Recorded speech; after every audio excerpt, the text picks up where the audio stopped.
Okay, चलिए आज हम देखते हैं बेवल मॉडिफायर का क्या फ्लेक्सिबल यूज़ हो सकता है, मतलब मॉडिफायर का। ये मैंने एक सिंपल सी ज्योमेट्री बनाई हुई है जिसमें कि आप देख सकते हैं बहुत सिंपल सा क्यूब है जिसको मैंने एक्स डायरेक्शन में स्केल किया। ठीक, बाकी इसमें कुछ झोल नहीं है। अगर आप इसके वर्टेक्स देखेंगे तो ये 8 वर्टेक्स है ना। और दूसरा ये वाला शेप है, इसमें बस जस्ट मैंने ये वाली चीज़ को इसको इस तरीके से बस टेपर्ड कर दिया है। ठीक है ना। बाकी इसमें एज डेटा जो है उसमें मैंने थोड़ी छेड़खानी की है, इसको हम अभी थोड़ी देर में देखेंगे। ठीक, पार्ट मैंने इस व्यू पोर्ट को दो पार्ट में स्प्लिट कर दिया है, पहला रेंडर व्यू और इसका ये। ठीक है, ताकि आपको साइड बाय साइड चीज़ें देखती रहे इस तरीके से इसमें इफेक्ट हो रहा है। ठीक, पहला मॉडिफायर है बेवल मॉडिफायर। ठीक, इसकी वजह से आप देखेंगे कि इसके बॉटम वाली जो रिंग है, लूप सॉरी, उसमें चेंज हुआ है। और दूसरा इसकी जो साइड की जो लाइन्स है, जो साइड की रिंग बोल सकते हैं उनको, उसमें चेंज। ठीक है, उसको करने के लिए हमने क्या किया है, सिंपली इसके एडिट मोड में गए, एज मोड में, और यहाँ से इसका बेवल वेट इंक्रीज। ठीक, और बेवल मॉडिफायर जो लगाया हुआ है मैंने, ये वाला नहीं है, ये वाला। ठीक है, कि लिमिट मेथड को मैंने बाय डिफ़ॉल्ट जो नन होती है उससे हटा करके मैंने इसको वेट कर। ठीक है, ताकि मैं इसको हर एक एजेस का जो बेवल है वो मैनुअली कंट्रोल कर सकूँ। ठीक, this is the power of limit method wait. ठीक, बाकी प्रोफाइल में तो मैंने कुछ खास किया नहीं है, सुपर एलिप्स रहने दो। ज्योमेट्री में मीटर आउटर ये बाय डिफ़ॉल्ट शार्प होता है। ठीक है, जो कि जनरली बहुत ज़्यादा यूज़फुल होता नहीं है, क्योंकि पता नहीं ये ब्लेंडर ने क्यों रखा है। मैं बाय डिफ़ॉल्ट इसको आर्क रखता हूँ। ठीक, आर्क से क्या है, इसका जो शेप है वो इस तरीके से हो जाता है। और दूसरा जो इनर पार्ट है उसको भी आप आर्क रख के ट्राई कर सकते हो, बट मेरे में इसमें कोई अच्छा रिजल्ट लगा नहीं, तो मैंने इसको शार्प कर दिया और बाकी जो मीटर आउटर है उसको मैंने आर्क रखा हुआ। ठीक है, क्योंकि ये मेरे लिए ज़्यादा यूज़फुल है थोड़ा सा। ठीक, ओके। दूसरा, इसमें मैंने जो नीचे की बेबल्स है, नीचे की एजेस है सॉरी, अगर मैं इसके फेस को सेलेक्ट करूँ, इनको भी मैंने इस तरीके से, इनका बेवल वेट है वो इस तरीके से इंक्रीज किया हुआ है। ठीक है, जिसकी वजह से ये क्या है, दूसरे सरफेस में जो ट्रांजिशन हो रही है उसको आप कंट्रोल कर सकते हो कि भाई वो किस तरीके से, जैसे आपका एक सरफेस से दूसरा सरफेस जब मीट करता है ना, तो उसमें जो एक राउंडनेस क्रिएट होती है। ठीक, जिसको हम एम्बिएंट ओक्लूजन भी कहते हैं शेडिंग वाली भाषा में, उस तरीके से। ठीक है, तो उसको भी कंट्रोल कर सकते हैं। ठीक है, बाय डिफ़ॉल्ट तो एक्चुअली ये होता नहीं है ना। बाय डिफ़ॉल्ट मैं दिखाऊँ, इसका जो इफेक्ट है वो ये रहेगा। बाय डिफ़ॉल्ट ये इस तरीके से बबल करेगा, बट मैंने क्या किया है, थोड़ी सी एक शॉर्ट सी ट्रिक है, इसको सेलेक्ट करें और इसके नॉर्मल को ऑल्ट एन प्रेस करके फ्लिप कर दें, जिसकी वजह से क्या होगा, ये जो इस तरीके का जो लुक है वो आपका अचीव हो जाए। ठीक है, इसके बाद इसके बेवल के अमाउंट को आप जितना कंट्रोल करना चाहें आप कर सकते हैं, योर चॉइस। ठीक, ओके। साइड की चीज़ को किस तरीके से करना है ये भी हमने क्लियर कर दिया, बॉटम के पार्ट को किस तरीके से करना है वो भी क्लियर।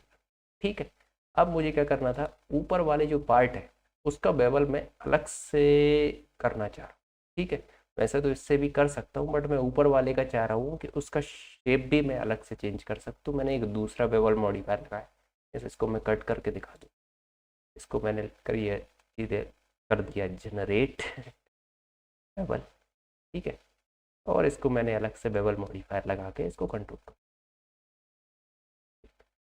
अब इसमें एक छोटी सी प्रॉब्लम है, वो ये है कि इसमें क्लैंपिंग हो जाएगी, क्योंकि यहाँ पर ये जो शेप है वो ओवरलैप करने लगा। तो कोई इशू नहीं है, अभी फ़िलहाल के लिए हम क्या करते हैं, इसकी ज्योमेट्री की जो क्लैंपिंग है तो बंद कर। ठीक है, हम कह देते हैं भाई क्लैंपिंग व्लैंपिंग आप बाद में करना। ठीक है, वो क्लैंपिंग आई थिंक इसको बचाने के लिए करी होगी, इसमें से ऊपर या नीचे वाले को। ठीक है, बट अभी फ़िलहाल को हम क्लैंपिंग को बंद कर देते हैं, है ना, ताकि हम इसका पूरा यूटिलाइजेशन कर सकें। ठीक है। और बाद में जो आपके वर्टेक्स इस तरीके से जो ग्लिच हो रहे हैं उनको हम अप्लाई करके बाद में चेंज कर सकते हैं। ठीक है। बट फिलहाल को भी आप देखिए कि किस तरीके से आपको चीज़ों का कंट्रोल मिल रहा है। ओके। और इसका आप अमाउंट इंक्रीज करना चाहेंगे तो आपका ये ऊपर वाला पार्ट अलग हो जाएगा, और इसको आप इस तरीके से ये भी कर सकते हैं। ठीक है। तो आपके पास चैम्फर करने का भी ऑप्शन है, वेवल करने का भी ऑप्शन है। और इसमें इसकी प्रोफाइल के साथ भी अगर आप थोड़ा सा प्ले करेंगे, पहले मैं इसका अमाउंट इंक्रीज कर देता हूँ सेगमेंट, इसको आप कस्टम कर सकते हो। और कस्टम करने के बाद तो फिर आपको जो फ्रीडम मिलती है उसके तो कहने ही क्या।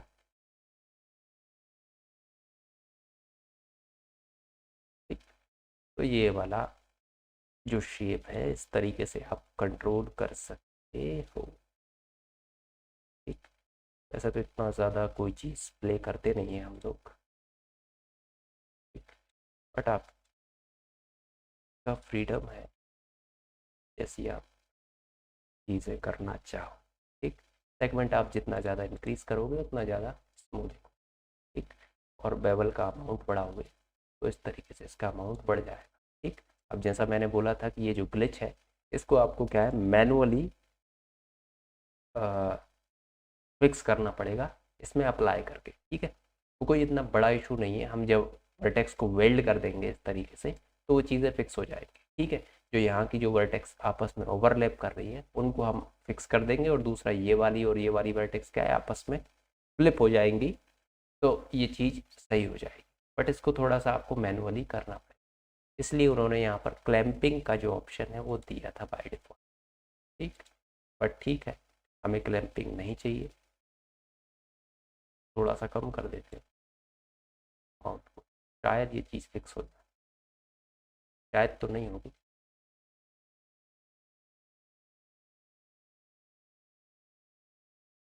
ठीक है ना।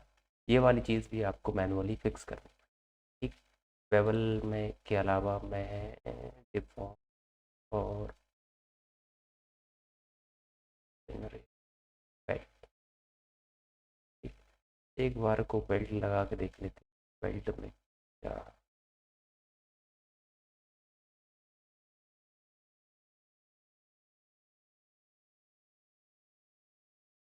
शायद ऊपर का तो फिक्स हो जाएगा बेल्ट से। ठीक। बट नीचे का आपको मैनुअली फिक्स करना पड़ेगा।